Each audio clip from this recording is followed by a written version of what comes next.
I mean, it's just sitting here. It's been sitting here for 3 months. We all lost something in this. Some people lost their dignity.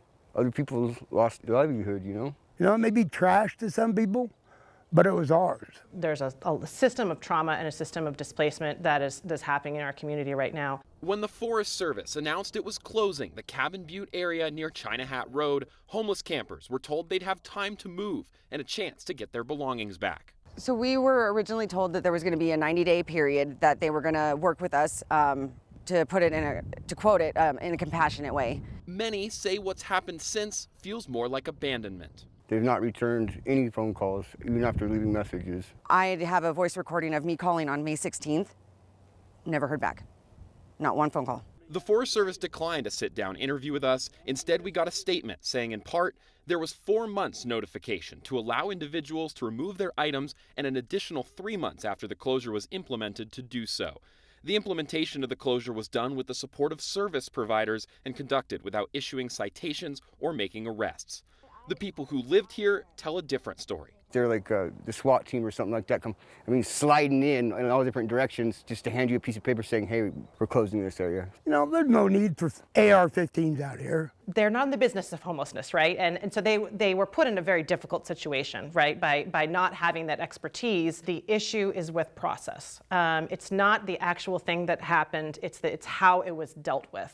To reclaim property, campers were told to call a voicemail line, prove ownership of certain items, then wait for a response.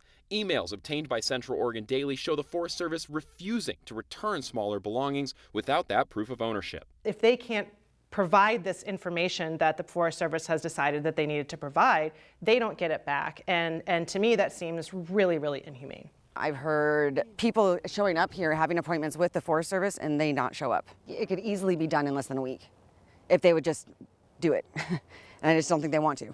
We put a drone up over the closure just a few days ago. The footage shows just how much is left in some campsites. A lot of it is likely trash, but any of it could be that item considered valuable by those who left it.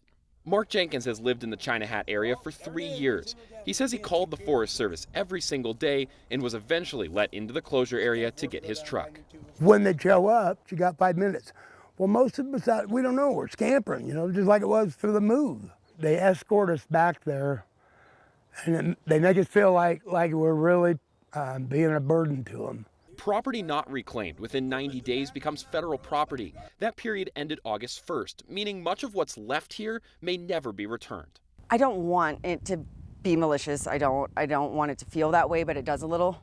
Don't treat us like we're like undesirable or like we have disease, you know? We're just like everybody else. That is your home, whether we agree with the fact that it is your home or not. These are human beings that really have no other place to go. Any aggression or any just not dealing it from a humane side, to me, is problematic. For the Forest Service, this was about fire prevention and restoration, but it left those who had the least to begin with feeling they've lost the most. Peyton Thomas, Central Oregon Daily News.